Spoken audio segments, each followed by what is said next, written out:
დღეს ქრისტიანული სამყარო ნათლისღებას აღნიშნავს. თითქმის 20 საუკუნის წინ ისრაელში მდინარე იორდანის ნაპირთან უდიდესი მისტიკური საიდუმლო აღესრულა.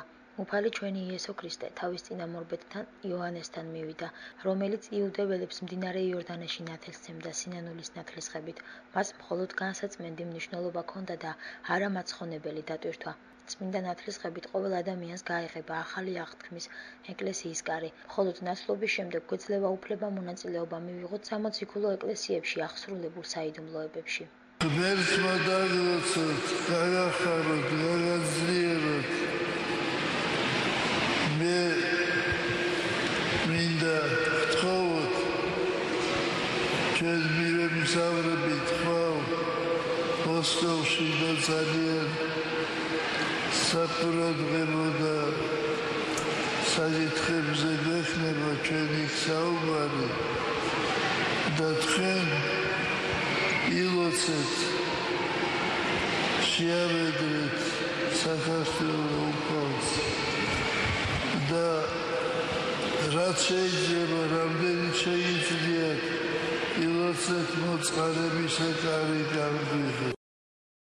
საინფორმაციო სააგენტო ნიუპოსტის ინფორმაციით ავღანეთში ქართველი სერჟანტის გიორგი კიკაძის დაღუპვასთან დაკავშირებით სამხედრო პოლიციამ ავღანეთში დისლოცირებულ ქართულ კონტინგენტში შემავალი 2 ოფიცერი და რამოდენიმე ჯარისკაცი დააკავა. როგორც ნიუპოსტს ძალოვან სტრუქტურებთან დაახლოებულმა წყარომში ატყობინა, დაპატიმრებული ოფიცრები და ჯარისკაცები ხელბორკილებით ჩამოიყვანეს ავღანეთიდან. სპეციალური რეისი, რომლითაც დაკავებულებთან ერთად ავღანეთიდან საქართველოში სამხედრო პოლიციის წარმომადგენლები დაბრუნდნენ, თბილისში გუშინ გვიანღამით ჩამოფრინდა. შესაბამისად, გუშინდელი დღის შემდეგ 2 ოფიცერი და რამოდენიმე ჯარისკაცი პატიმრობაშია. იმის გამო, რომ ინფორმაციას თავდაცვის სამინისტრო არ ახმაურებს, უცნობია ჯარისკაცთა ვინაობა. თუმცა ნიუპოსტმა შეძლო დაედგინა, რომ ერთ-ერთი დაკავებული ოფიცერის გვარია ქარჩაიძე. ჯერჯერობით ასევე დაუდგენელია, რა შეედებათ ბრალი დაკავებულ სამხედრო მოსამსახურეებს.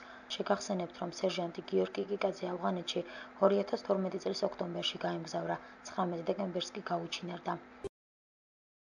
საქართველოს სასაზღვრო პოლიციის ყოფილი უფროსი ბადრი ბიწაძე წლისა და 7 თვის შემდეგ საქართველოში დღეს გამთენიისას დაბრუნდა. თბილისის საერთაშორისო აეროპორტში მას ოჯახის წევრები და ახლობლები დახვდნენ. ჩემი დაბრუნება არ დაბრუნება, თავარია აღდგეს სამართლიანობა. სასიხარულოა, რომ ეს პროცესი დაიწყო და ბოლომდე უნდა მივიყვანოთ. გეგმები ჩამოვედით და ვიცხოვრებ ჩემ სამშობლოში და მე ვნახოთ. ჩემ სამშობლოში ჩამოვედი საცხოვრებლად. ვერ გეტყვით. საყენებელ ბრალდებას რაც შეეხება, ნამდვილად ვანახე ერთხელ მახსოვს ერთ-ერთ ცნობილ ევროპელი იურისტს, მისთვის საყენებული ბრალდება და უბრალოდ ადამიანმა თქვა, რომ ალბათ ამას რაღაც საბუთები აკლია, ამიტომ უბრალოდ შეუძლებელია. შპს ყაზტრანსგაზ თბილისი 2013 წლის დასაწყისში დარიგებულ ქვითრებზე მითითებულ დავალიანებებთან დაკავშირებით ახსნა განმარტებებს აკეთებს. როგორც კომპანიის ერთ-ერთი დირექტორი ამბობს, ქვითარზე მრიცხველზე დაფიქსირებული ანათვალის შუალედური მონაცემები იქნა დატანილი. სტატისტიკური მონაცემების კერძოდ შპს ყაზტრანსგაზ თბილისის აბონენტების მიერ 2012 წლის განმავლობაში მოხმარებული ბუნებრივი გაზის მოცულობის დადგენის მიზნით 2012 წლის დეკემბრის ბოლო დღეებში მრიცხველზე დაფიქსირებული ანათვალის შუალედური წაკითხვა განხორციელდა, მაგრამ ქვითრები არ დარიგებულა, რათა დაცულიყო ბუნებრივი გაზის გამანაწილებელი კომპანიისთვის საქართველოს მოქმედი კანონმდებლობით წაყენებული მოთხოვნა აბონენტებისთვის კალენდარული თვის განმავლობაში ქვითრის ერთხელ წარდგენის შესახებ. ქვითრების ნაწილში დაშვებული იქნა შემდეგი უზუსტობა. 2012 წლის დეკემბრის ბოლო დღეებში დაფიქსირებული ანათვლის ხარჯი ჩაიწერა ქვითაში როგორც ძველი დავალიანება. რამაც გამოიწვია მომხმარებელთა მხრიდან გარკვეული სახის გაურკვევლობა. შპს ყაზტრანსგაზ თბილისი ბოდიშს უხდის თავის აბონენტებს დაშვებული გაურკვევლობის გამო და ამავდროულად ადასტურებს მრიცხველზე დაფიქსირებული ანათვლისა და აბონენტების მიერ დევნილთა სამინისტროს ინფორმაციით დღეს მინისტრმა დავით დარახველიძემ შპს საქართველოს საპატრიარქოს წმინდა იოაკიმე და ანას სახელობის სამედიცინო ცენტრთან მემორანდუმს მოაწერა ხელი. მხარეები შეთანხმდნენ, რომ განახორციელონ ერთობლივი ურთიერთშეთანხმებული საქმიანობა. საქართველოს ოკუპირებული ტერიტორიებიდან იძულებით გადაადგილებულ პირთა ხარისხიანი ჯანდაცვის მომსახურების საქმეში. მემორანდუმის თანახმად საქართველოს ოკუპირებული ტერიტორიებიდან იძულებით გადაადგილებულ პირებს შეეძლებათ მრავალპროფილური ხარისხიანი და კომფორტული მომსახურება მიიღონ.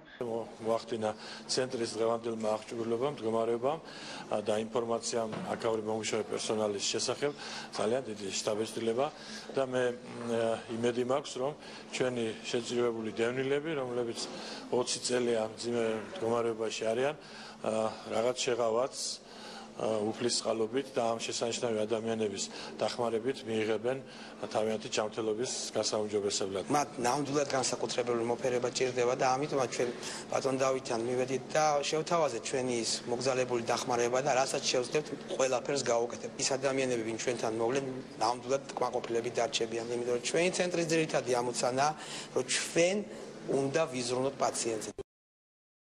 საქალაქო სასამართლომ გურამ ჩალაგაშვილის 3000 ლარიანი გირაოთი გაათავისუფლა, რითაც ნაწილობრივ დააკმაყოფილა პროკურორის მოთხოვნა, რომელიც 10000 ლარიან გირაოს ეთხოვდა. რაც შეეხება ჩალაგაშვილის თანამდებობიდან გათავისუფლებას, ამ საკითხზე სასამართლო გადაწყვეტილებას მოგვიანებით მიიღებს. ჩალაგაშვილი ამ ბრალდებას აბსურდებს უწოდებს და აცხადებს, რომ ამ ბრალდებით და მისი თანამდებობიდან გადაყენებით ხელისუფლებას სურს სემეკის გაკონტროლება.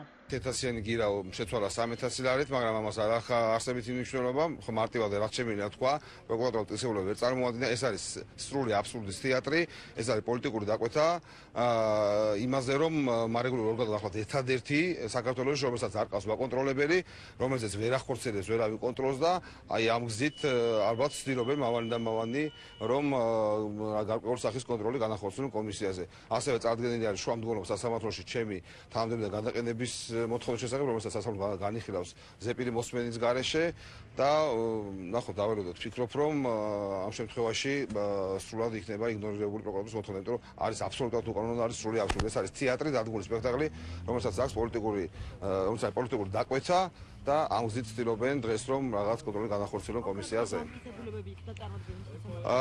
კონკრეტული წესებულება იყო მხოლოდ და მხოლოდ ერთადერთი ის მოთხოვნა სატელეფონო მოსმენის შესახებ შედეგად მიღებული მოთხოვნა, რომ იყო ჩემგან მოთხოვნა, რომ საფრთხის აცილების გამო მოსახლეობისათვის თუ მოქალაქეებს ვინც იგზავნებოდა ძაბვის შეწყვეტა რამოდენიმე წუთის განმავლობაში, მაგრამ აქ რაღაც პროკურატურას ჰქონდა რაღაც ისეთი ბრალდება, რომ სიმართლე გითხრათ თვით მოსამართლესაც კი ღიმილიანი სახე ჰქონდა იმდონეზე და უსაბუთებელი იყო ეს ყველაფერი.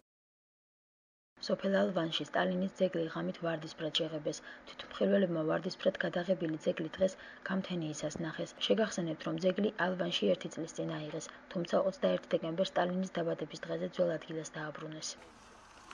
ეს უნდა გაეკეთებინა არა ადამიანს, არა თუშს და თუ სიტყვაზე თუშმაც გააკეთა, მთელი თუშობა ზემოალვანი, აი ძალიან იგივე გავიმეორებ, მარტო სტალინი არაფერს შუაშია.